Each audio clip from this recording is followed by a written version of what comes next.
Assalamualaikum warahmatullahi wabarakatuh. Shalom, Om Swastiastu, Namo Buddhaya, dan salam kebajikan. Perkenalkan, saya Eka Wahyunintias, merupakan siswa kelas 12 dari SMA Negeri 2 Tanggul dan merupakan peserta Lomba Debat Bahasa Indonesia SMA Award 2025. Mosi kedua yang kami dapatkan adalah Dewan ini lebih memilih sekolah menengah yang mengadopsi model pendidikan klasik daripada model pendidikan progresif. Pengertian dari mengadopsi model pendidikan: proses menerima, mengintegrasikan, dan menerapkan kerangka kerja terstruktur untuk pengajaran dan pembelajaran seperti model pembelajaran berbasis proyek atau kooperatif ke dalam praktik institusi atau individu pendidik untuk meningkatkan efektivitas, relevansi, dan hasil belajar siswa. Pengertian dari model pendidikan klasik: pendekatan holistik dalam pendidikan yang bertujuan membentuk individu yang bijaksana, berbudi luhur melalui studi teks-teks klasik dan tradisi liberal. Berfokus pada pengembangan pikiran, tubuh, dan jiwa siswa melalui kurikulum struktur seperti trivium dan quadrivium, serta mengupayakan penemuan kebenaran universal melalui pembelajaran mandiri dan pengembangan berpikir kritis. Selanjutnya yaitu pengertian dari model pendidikan progresif, yaitu filosofi dan pendekatan pengajaran yang menekankan pengalaman langsung, aktivitas, dan pemecahan masalah untuk mengembangkan potensi siswa secara holistik, berlawanan dengan pendidikan tradisional yang berpusat pada hafalan dan guru. Jadi bisa diartikan bahwa model pendidikan progresif ini lebih bebas dibandingkan dengan pendidikan klasik atau lebih santai, seperti itu.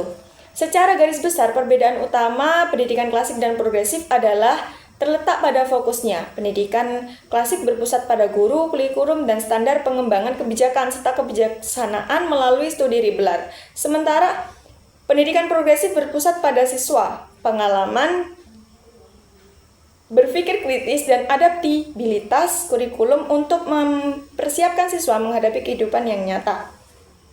Dari latar belakang dan definisi yang sudah saya sampaikan, tentunya saya juga mempunyai data pendukung untuk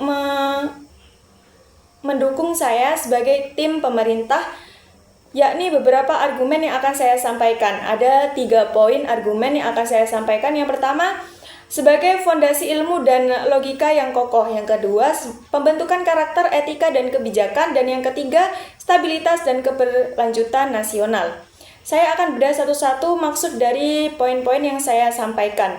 Yang pertama, fondasi ilmu dan logika yang kokoh. Pendidikan klasik membangun dasar berpikir kritis, logis, dan analitis yang universal serta abadi. Model ini bukan sekedar tren, melainkan telah teruji selama ribuan tahun melahirkan pemikir, ilmuwan, dan tokoh besar dunia.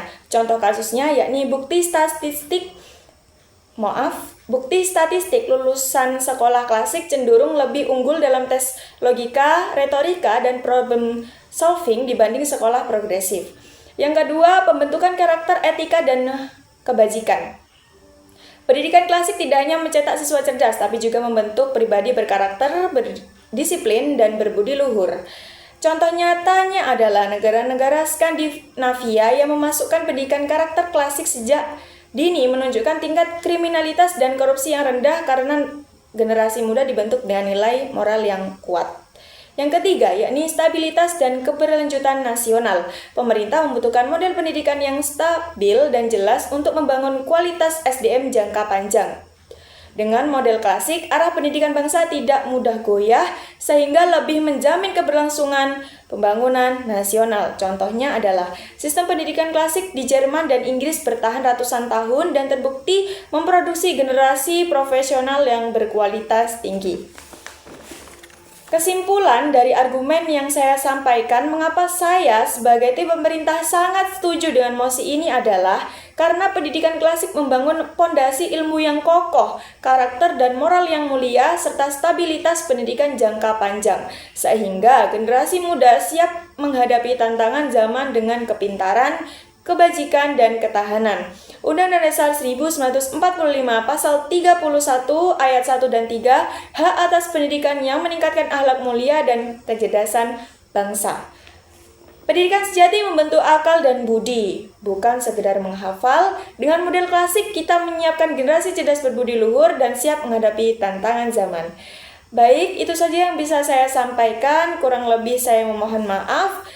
Wabillahi taufik wal hidayah. Wassalamualaikum warahmatullahi wabarakatuh.